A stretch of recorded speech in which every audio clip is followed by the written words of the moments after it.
5 lakh vote मेरे पास है, जो एक बिहार में हम लोग किसी दल को अगर सौंप रहे हैं तो जीत जाएगा। हम लोग को यह नाज है कि हम अपने वोट से सरकार को गिरा सकते हैं। सिर्फ बड़े लोगों को ही बढ़ाते हैं, जो ऊंचा पर है उसे और ऊंचा ले जाते हैं, और जो हम लोग जमीन पर रहते हैं उसे जमीन पर गिराने का काम करते हैं, उठाने का काम नहीं करते हैं। अपना सरकार का काम करते हैं और काम का वेतन मांगना चाहते हैं। हम किसी से डरने वाले नहीं हैं। आज हम लोग जेल भरने आए हैं, जेल भरना चाहे सरकार तो आए, हम लोग तैयार हैं। कुर्सी से उतार कर नीचे बैठा देंगे। नोट नहीं, हम लोग देने के लिए नोट नहीं है, उसको वोट नहीं मिलेगा। जैसे हम लोग चूड़ी पहने हो ऐसे वो दोनों पहन ले। मोदी सरकार और नीतीश कुमार दोनों चूड़ी पहनकर बैठ जाए। जैसे हम लोग रोड पे बैठे हुए हैं वैसे ही वो भी रोड पे बैठेगा। तो मान लेंगे, मंत्रिमंडल से राय लेने दीजिए। 15 तारीख को बोला था 15 अगस्त तक रुक जाए, मिल जाता और पूरे बिहार में हरियाली हो जाती। अगर तो ब्रिज को अगर छुपाया तो उसको माफ नहीं करना। वो ब्रिज को जो है पूरे बिहार में आज मेरा आशा नेत्री 35-40 है। मेरा लीडर जिंदाबाद जिंदाबाद जिंदाबाद, इंकलाब जिंदाबाद जिंदाबाद जिंदाबाद, इंकलाब जिंदाबाद। हम लोग का मांग है कि सरकारी कर्मचारी घोषित किया जाए और 25,000 मानदेय किया जाए। इसलिए कि आज से नहीं, हम लोग जब से नीतीश बाबू कुर्सी पर आए हैं तब से हम लोग का बहाली वही नीतीश बाबू के द्वारा हुआ है। लेकिन नीतीश बाबू आज तक हम लोग को मानदेय क्यों नहीं किए?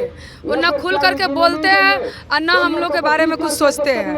तो अबकी बार हम लोग सब पूरे बिहार की आशा एकत्रित हो करके सरकार को दिखाना चाहते हैं कि मानदेय कीजिए और नहीं तो गद्दी छोड़िए। हम लोग लमसम 90,000 आशा है, 11,000 कोरियर है, ममता है।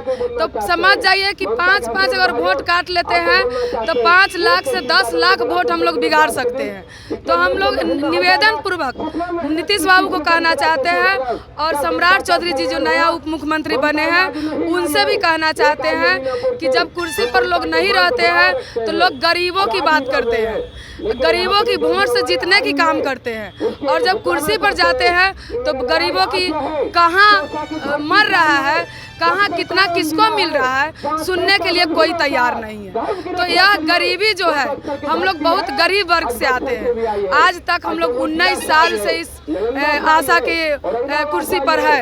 एक घर से जच्चा बच्चा को ला करके हॉस्पिटल में एडमिट कराते हैं, जच्चा बच्चा को सुरक्षित रखते हैं। लेकिन नीतीश बाबू को और मोदी जी 36 इंची के करेजा दिखाते हैं कि मैं यह की, मैं वह किया, लेकिन क्या किए हम लोग को दिखाई दे रहा है कि हम लोग को मानदेय के लिए एक पल उनके पास समय नहीं है कि हम लोग लमसम महीने में 2 बार हड़ताल कर रहे हैं। लेकिन कोई कार्यकर्ता मुख्यमंत्री को हो या तेजस्वी यादव हो चाहे मोदी जी हो, मैंने केंद्र से लेकर के बिहार तक कोई सरकार को मैंने नज़र नहीं है कि आशा बैठी हुई है तो चल करके हाल चाल पूछा जाए कि किस लिए बैठी हुई है। तो हम लोग अब आर पार की लड़ाई में उतरे हुए हैं, सड़क से सदन तक लड़ेंगे और वोट जहां तक हम लोग को कह दिए कि 5 करोड़ लाख वोट है, 5 लाख वोट मेरे पास है, जो एक बिहार में हम लोग किसी दल को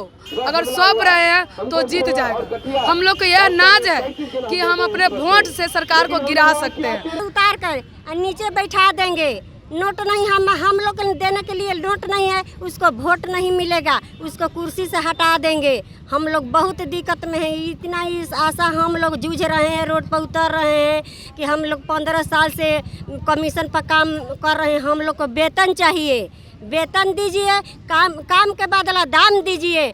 हम लोग का कुछ नहीं है, नहीं तो कुर्सी से उतर जाइए, हम लोग नया सरकार बनाएंगे। और से यही निवेदन है कि हमारी बात को मानिए। जिस तरह से बाकी लोग बढ़ रहे हैं, जैसे मोदी जी कहते हैं कि सबको बढ़ने का मौका दिया है, हम महिलाओं को बहुत ऊपर देखना चाहते हैं। तो क्या आपको नहीं दिखता है कि ये महिला नहीं है जो सबसे नीचे काम करती है, इसको भी ऊपर उठने का अधिकार है? क्या ये समझ में उनको नहीं आता है? झूठ मूठ उठ के सिर्फ बातें करते हैं कि हम महिलाओं की रक्षा के लिए सबसे आगे रहते हैं, लेकिन ये सब बकवास है, ये सब बकवास है। जब जब इलेक्शन आता है तब तब वो वादा करते हैं, जब इलेक्शन खत्म हो जाता है वो भूल जाते हैं कि हाँ आशा बहनें हमारे स्वास्थ्य को आगे बढ़ा रही हैं। स्वास्थ्य वाले आवाज उठाते हैं कि हम कोरोना को भगा दिए। क्या मोदी जी भगाए हैं कोरोना को? हम भगाए हैं। हम दिन रात एक करके कोरोना को भगाने के काम किए हैं। मोदी जी नहीं भगाए हैं, लेकिन नाम कहते हैं कि आशा बहनें हमारे साथ थी। तो क्या आशा बहनें के बच्चे नहीं हैं? उनके बच्चे का पेट नहीं है, उसे भूख नहीं लगती है? क्या उसे भी बड़ा स्कूल में पढ़ने का अधिकार नहीं है? उसे भी आगे चलकर बड़ा पोस्ट पर बैठने का अधिकार नहीं है? तो कहते मोदी जी सिर्फ बड़े लोगों को ही बढ़ाते हैं, जो ऊंचा पढ़े उसे और ऊंचा ले जाते हैं, और जो हम लोग जमीन पर रहते हैं उसे जमीन पर गिराने का काम करते हैं, उठाने का काम नहीं करते हैं। इसलिए हम मोदी जी को चेतावनी देते हैं कि आप जाग जाइए। आपका वोट सिर्फ बड़ा लोग नहीं देता है, हम भी देते हैं। आपका वोट तो काम छोड़कर कोई बड़ा विदेश से नहीं आता आपको जिताने, लेकिन हम अपने काम छोड़कर आपको वोट देते हैं और अपनी रक्षा के लिए आपको बैठाते हैं। तो हमारी रक्षा कौन करेगा? आप हमें बैठा है कि आप अपने गांव की रक्षा कीजिए, उसे स्वस्थ बनाइए, सुरक्षित बनाइए। तो हमारी सुरक्षा का जिम्मा कौन लेगा? लोग हम लोगों के लिए सरकार नहीं देख रही, नहीं कोई काम कर रही है। तो ऐसा करे कि जैसे हम लोग चूड़ी पहने हो ऐसे वो दोनों पहन ले। मोदी सरकार और नीतीश कुमार दोनों चूड़ी पहनकर बैठ जाए। जैसे हम लोग रोड पे बैठे हुए हैं वैसे ही वो भी रोड पे बैठेगा। उनके पास मेरे लिए नोट नहीं है तो मेरे पास उनके लिए वोट नहीं है। इस बार हम लोग एक एक गली गली घूम के उनको वोट को हम लोग तोड़ेंगे और वोट नहीं देंगे और नहीं देने देंगे। हम लोग संघर्ष को जारी रखेंगे जब तक सरकार मेरी बातों को नहीं रखती है, मेरे मानदेय को नहीं करती है, हमको सरकारी कर्मचारी घोषित नहीं करती है। हम आशा फैसिलिटेटर हैं, हमको 20 दिन की जगह 30 दिन काम नहीं देती है। हम सरकार को छोड़ने वाले नहीं हैं। हम भी एक जुझारू नेता या आशा फैसिलिटेटर हैं और मेरी आशा बहनें मेरे पीछे मेरे साथ है। हम लोग सरकार को छोड़ने वाले नहीं हैं। अपना सरकार का काम करते हैं और काम का वेतन मांगना चाहते हैं। हम किसी से डरने वाले नहीं हैं। आज हम लोग जेल भरने आए हैं, जेल भरना चाहे सरकार तो आए, हम लोग तैयार हैं। आशा में दम है तो बोलिए हम एक हैं, आवाज दो हम एक हैं। हम लोग जेल भरो अभियान की तरफ बैठे हुए हैं कि जब हम लोग को मांग नहीं पूरा करते हैं, मेरी मांगे सर्वप्रथम है कि बिहार राज्य स्वास्थ्य वैक्सीन को जितने भी कार्यकर्ता हैं उनको सरकारी कर्मचारी का दर्जा दिया जाए, 12 लाख का बीमा दिया जाए और स्वास्थ्य क्षेत्र में हम लोग जो कार्य में अनुभव है, जो ग्रीन चैनल का काम करते हैं और 12 साल से काम 18 साल से कर रहे हैं, इस सब को अनुभव को देखते हुए स्वास्थ्य के क्षेत्र में जहां भी बहाली हो उसमें हम लोग को प्राथमिकता दिया जाए। आज हम लोग जेल भरो अभियान करने आए हैं, सरकार की आर पार की लड़ाई लड़ने आए हैं। या तो हमें सरकार वेतन दे या तो हमें जेल ले चले। हम भी देखेंगे कि सरकार में कितना दम है जो हम लोग को वेतन दे या तो जेल भरो अभियान करे। हम हैं जो सरकार से सरकारी कर्मचारी का दर्जा लेने आए हैं। हम सरकार से 25,000 का वेतन लेने आए हैं क्योंकि हमें 1,000 का प्रतोषित करके दिया है राशि, वो कोई वेतन नहीं दिया। हम काम करेंगे तो हमें 1,000 रुपया देगा, इसलिए 1,000 प्रतोषित हटाकर हमें 25,000 का वेतन दे। 60 साल हटाकर हमें 65 साल का आयु सीमा करे। हमें है जो 24 घंटा जो काम लेती है, काम का हम लोग का कोई सीमा ही नहीं है कि कखनी कौन काम आ जाएगा, कखनी हम लोग घर से निकल पड़ेंगे। इसलिए समय का निर्धारित होना चाहिए 8 घंटे का।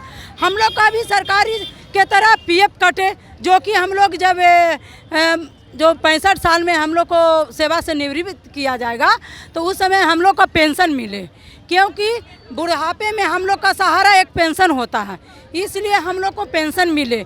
जो भी कोरोना में हम लोग काम किए हैं उस कोरोना का पैसा बाकी हम लोग का है, वो भी बकाया राशि हम लोग को दिया जाए। हम लोग कोरोना में अपने मर मिटे और लोगों को जान बचाए। बताइए, आशा हमारी काम दिन रात करती है और अवार्ड कौन लेते हैं? सरकार। और अगर आशा का अवार्ड मिलता है तो अवार्ड से पेट नहीं भरेगा। हमारी बेटी, मेरे बेटा, मेरे बाल बच्चे वैक्सीन कुरियर 90 रुपया में काम कर रही है। वैक्सीन कुरियर हमारे आशा, हमारे ममता कोरोना काल में हम लोग मर मिट करके काम किए, लेकिन सरकार हमारी एक भी बात नहीं मान रही है, न आशा की बात मान रही है, न वैक्सीन कुरियर की बात मान रही है। इसलिए सरकार से हम लोग गुहार लगा रहे हैं कि हम लोग को जेल ले चले। हम लोग किस लिए काम करेंगे? इसलिए हम लोग को जेल में रखे, हम लोग वहीं खाना खाएंगे। मेरा बच्चा ऐसे भी मर रहा है, बच्चा ऐसे भी मरेगा।